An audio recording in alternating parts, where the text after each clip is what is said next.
Hey everyone, welcome back to Fishing with Nordbye. How are you all doing? I'm very excited.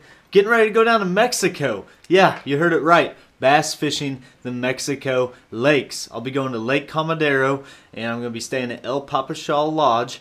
It's the only lodge on the lake. I know you guys just saw the Guggen squad get back from there. I'm going to go down and try to break my PB. My biggest bass is 9.63 pounds, so I'm trying to catch that first 10-pounder. Going to get a replica made if I do that, and it's going on the wall for sure. But in today's video, I'm packing for Mexico. I want to specifically show you guys how to make a rod tube that you can take on an airplane or just to ship rods anywhere throughout the United States. Down here in the man cave tonight, and yeah, I got a lot of tackle to organize, but yeah, I just wanted to show you guys how to do this rod tube. I'm going to show you some big old lures I'm taking to Mexico, and at the end I'm going to do a giveaway with some of these big baits I'm taking to Mexico that you can try to catch your PB bass on. So let's get into packing. I know you guys have missed Scout. He is very sad he can't go on the Mexico trip, aren't you, Scout? Hey boy, hey, look at him. Look at the viewers. You guys been missing him. He misses licking fish. Scout, you want to go fishing? Fishing is a word he knows. He does not know the word treat though. Kind of ironic. He's a golden doodle. But yeah, he loves being on the boat. Hit that subscribe button if you want to see more Scout this year on some fishing videos. But yeah, we're going to get started packing for Mexico. Let's go.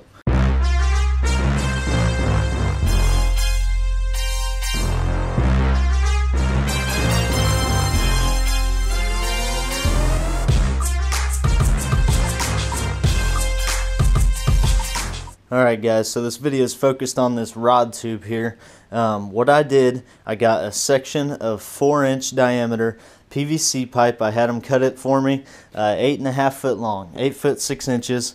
And then what I did, I bought these two caps that are going to go on the ends of my rod tube. And I got some electrical tape here. You guys are going to need some electrical tape. Wrap around the ends. You want to make sure these caps are secure to the rod tube when you are about to ship it.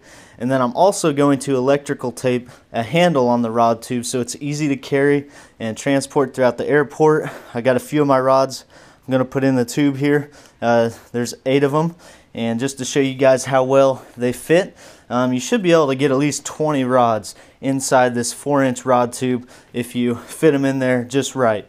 Put half of them in one way and half of them in the other way. That way all the tips aren't together and all the handles aren't together. You got 10 handles over here, 10 handles over here. That is if you need 20 rods. I'm only bringing probably 10 rods, so yeah, we should be good to go. And then I got all my tackle here. I got to organize it. I can only bring so much on this plane, and I got to have clothes to wear, so I also have all my reels taken off the rods here, and then I have them labeled with what pound line is on each of them. We got some 20 pound, 15 pound. I got some reels with braid. Going to be using this big Lexa 300 winch. Throw those big swim baits, big topwater baits with some braided line. Winch those bass out of the flooded timber and stuff. First thing I'm going to do, I'm going to slide all of them up inside this rod tube all together. That way they're already kind of spaced out evenly, and they should fit in there nicely. So here we go. Scout says, "I'll help you, Dad." Thanks, Scout. He is sad he cannot come to Mexico. There you go. So that was 8 rods. Fit in there pretty easy. I didn't have to do any finagling. And we're just going to stick the cap on here just like that. And one tip, when you get done electrical taping it, make sure you stick the electrical tape inside the rod tube. That way at airport security, if they have to take your rod tube apart and check the contents inside, they have a way to tape it back together for you. Just a tip. There you go, Scout. He's got himself a fish bone. That's your crappie bone, isn't it? Yeah. Yeah, that's your crappie. Go get it. So now that we got this cap put on there, making sure it's all the way on here, I'm going to start electrical taping it to the rod tube. And then you're going to want a Sharpie to mark the end of your rod tube so you know which side is the top and which side is the bottom. That way you never have to take the wrong end off. You always leave it electrical taped, and you'll never have to do that again, just one side. Unless, however, you are putting 20 rods in the tube. What do you think about that, Scout? Huh? What do you think about that? He said, I've never seen electrical tape. That's cool, Dad. Okay, we just got the rods in here. The next step, I'm going to add a handle. All you need is a piece of leather or vinyl or just something you can tape on there. That way you can carry the rod tube without having to just haul it on your shoulder or something. It's a lot easier with a handle. So I have some old deer hunting stand straps that I'm just going to cut a piece off and make a handle out of that. Okay, here we go. We got our handle, like I said, a big deer hunting strap. I want it to be double layered, so I tied 2 knots in. That's how long I want the handle to be. And then I want to tape it 2 different ways. I'll show you guys what I mean when I say that. We'll cut it here with some scissors, and then we'll taper down onto the rod tube. So next step, you want your handle to be level. I'm going to measure exactly where the middle is on this rod tube here. And then we're going to mount the handle. That way it's just easier to carry. Okay, 104. So I'm looking at 52 inches where the middle's at, which is right there. You'd use a pen to mark this. That's what I'm going to do here.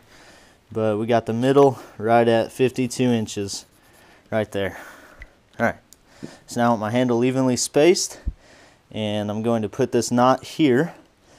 And with this knot, I have 2 tag ends. I'm electrical tape around both sides of this. That way it always stays put, and I'm going to do the same thing on the other side. I'm going to electrical tape it so that each flap comes out on this handle just like that. That way I have a nice little handle to carry my rod tube.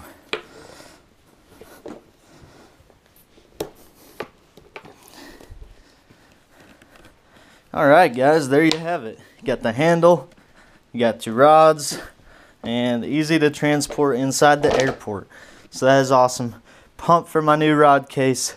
That'll be really nice. Okay guys, now it comes to the baits I'm taking to Mexico to try to catch my new PB 10-pound bass. What I want you guys to do is comment down below which bait you think I should throw the most to try to catch my 10-pounder. The bait with the most comments I will chuck in some YouTube videos.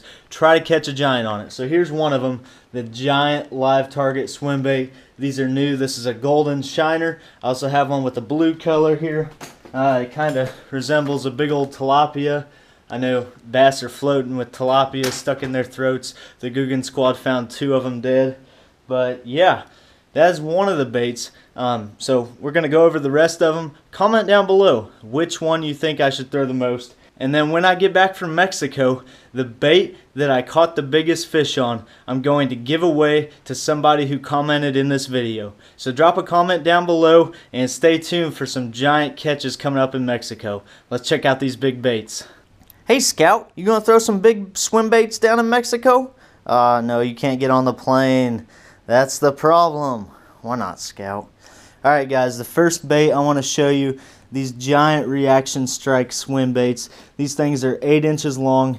They're just huge. We got white, and then we got like a shad silver color. And then the next bait, this big old live target gizzard shad. Awesome looking bait. This thing's about 5 to 6 inches long. Big old thumper tail. And then that golden shiner swim bait I was just showing you. This thing's 7, 8 inches long. Pretty huge. And then the bottom hook also is magnetic, hooks to the bottom of the bait. Next bait I want to show you guys, this Boyd Duckett glide bait, swim bait, jointed body, awesome bait, looks like a dying shad in the water. And then we got a bait ball deep diver crankbait by Live Target. That thing looks awesome, supposed to go to 20 foot. Then I got a big 6 cents 25-foot deep diver. Scout, you're gonna get yourself hooked. Watch out, boy. You're gonna get yourself hooked. Watch out. Then for shallower rocks, I got a big old gizzard shad colored Boyd Duckett square bill. I got a big old sow belly 7-inch swim bait with whiskers through it. The tail rattles.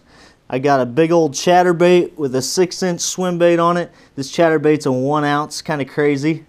I got a giant spinner bait, some big old willow blades on them. These things are huge.